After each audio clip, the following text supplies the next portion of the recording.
is Mike Kavanaugh with HIVHero.org and HERONEWS.org, and I'm here with the amazingly talented and absolutely fantastically good-looking Julius Anthony Rubio. How are you? I'm doing incredibly well today. Thank you for having me.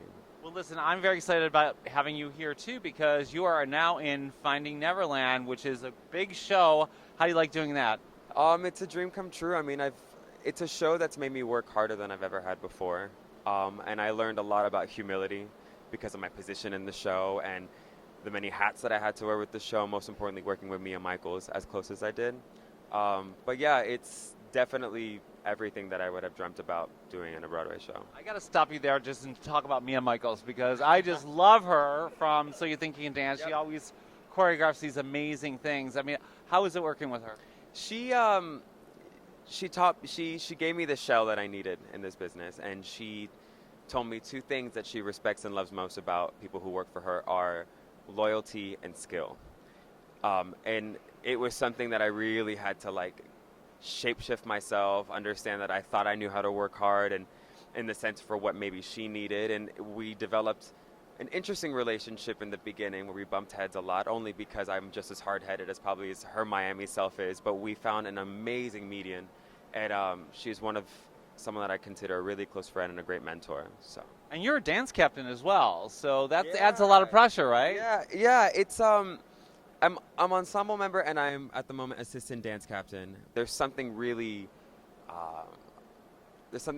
humbling about somebody thinking that you can handle that, and she did. Wow. And what did you do when you found out you were going to be debuting on Broadway?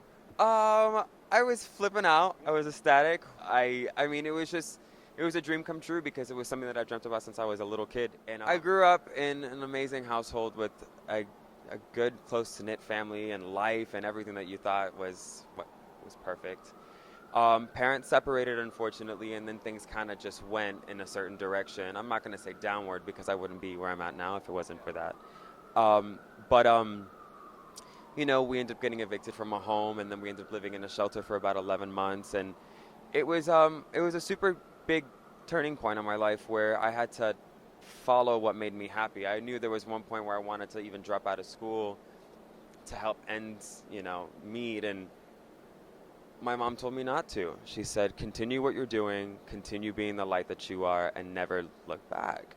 And it was something that I have to really thank her for, because I know, it's not that I never wanted to be at the shelter because it was a horrible place. It was probably the safest place for me to be in because I was most vulnerable with my family in this situation with my younger brother, my older sister, my mom. But I would force myself to go straight from school, take a bus, get dropped off, walk, whatever it took to just take every single dance class possible. And I just wanted to saturate myself with everything that made me feel good. And almost my hero is my younger brother. Oh, that's nice. And it's the reason why I do anything, if it really comes down to that. And why is that? Because we never really got a chance to grow up when he needed me most. And the only way that I felt that I could be there for him was to be a role model at every point, no matter how far or near I was. So that's a big secret, is that everything is fueled because of him. So Julius, what advice would you give to these young whippersnappers that are trying to make it on Broadway? What have you done that makes you think they could be successful? I know something for me that I had to learn to let go is what you cannot control. What you can control is making sure your book is on point, making sure your body is on point, making sure you have an identity as a performer. All these things are things that you can generate from in out. The minute you go to these auditions and you present your best foot forward with whatever song, dance combination, acting, overall presentation, all that stuff we can handle. Everything after that, we can't. Because if the project is right for you, then it's right for you. But we shouldn't sit there and sulk and understand and stress about, am I going to get that phone call, or is this going to happen, or am I not going to get this, or whatever, because that's poisonous. And being that that's something you can't control, what you can control is moving on to the next one and moving on to the next one. And if you keep yourself busy and you start planting your seeds everywhere, that attitude will water everything.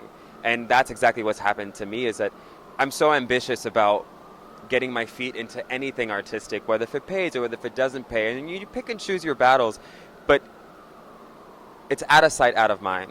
When you're not always seen, then people don't know how to handle you. But when you're always seen, people are realizing that, wow, this boy has what it takes, because nothing will stop him.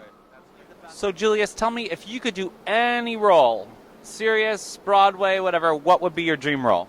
I think my dream role would be Marab in the musical Aida.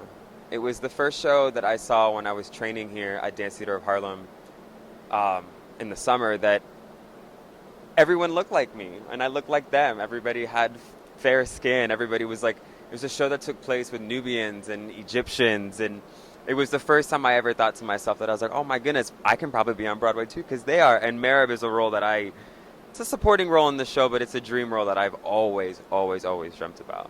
Okay, you have 20 seconds now to audition. Go. I grew up in your hometown, at least began to grow. I hadn't gotten my first shave before the body bows. Egyptians in the courtyard, my family in chains. You witnessed our abduction, which possibly explains how I know you. Yes, I know you. All right, see that now? Whoever's producing Aida on I can give you a shablam. I can give you a nice voguing house dip to the ground. Yeah. So, Julius, one of the reasons I'm obsessed with you and I picked you to be a Broadway hero is your work with Broadway Cares Equity Fights AIDS. You were a featured performer this year and you were fantastic. Tell me why that organization is so important to you. This year was incredibly special because it was truly my first, it's not my first Broadway Bears, but it was my first Broadway Bears that I was in town, not traveling, and I had no excuse but to really emotionally, financially, spiritually, physically dedicate myself to not only the show but this cause. Jerry Mitchell is a man that has sparked so much hope in me in many aspects of what he stands for, what he's done for the community, and most importantly, how driven he is for a show that started off this big and has evolved to the magnitude that it is. You know, and being that it was a 25th anniversary, it was so special for me to be a part of something that Jerry has put together, because for me to give back not only to the community, but to give back to someone like him who has done nothing but that night could not have been more played out like a perfect movie for me. And it was so rewarding, and I felt like a rock star for so many ways, and I felt so loved, and I felt so ambitious of why I did it, and it made me so happy. I could not have asked for a better experience at all. Well, Broadway Bears is one of the best events. It is the best event of the year, so please get your tickets. It's always in June. Jerry Mitchell is my personal hero, and actually he was awarded the first Broadway Hero Award at our Broadway and Ballet Hero Award Gala last year. We're going to be doing the Broadway and Ballet Gala this year with new awardees on October 26th at Stage 48, and hopefully you'll be performing. I hope so too. I hope so too. I'm addicted. How do you feel about people sticking dollars everywhere on your naked body almost? And I've only had one regular job my whole life, which was I worked at American Eagle my senior year in high school to pay for dance costumes. And everything after that has always been something surrounding or involved performing or choreographing for different recording artists or doing shows or auditioning. So dollars being shoved down my pants, I ended up working at bars for almost 2 years straight, go-going and performing and choreographing and for drag queens and still making a name for myself. So the money part about it, I probably need it. So Julius, as you know, we're a site for newly diagnosed and people living with HIV. Do you have a message about the importance of safe sex practices, especially to young people like yourself? We may think we're invincible now, but it's super important to think about yourself first and taking care of yourself and other people. And it's something that I have to tell myself every single day, that your life matters, whether if you're young or old. That's all I have to say about that. And our slogan is condoms are hot. Do you think condoms are hot? I think condoms are so hot. Well, Julius, I want to thank you so much for being our Broadway Hero of the Month for July. It's summer. Enjoy your summer. And could we not have picked a hotter guy for the summer? He's amazing. Go see him in Finding Neverland. See him in Broadway Bears, and hopefully see him coming up at Broadway and Ballet. Thank you again for being here. Thank you so much, Michael. I really appreciate it. Thank you.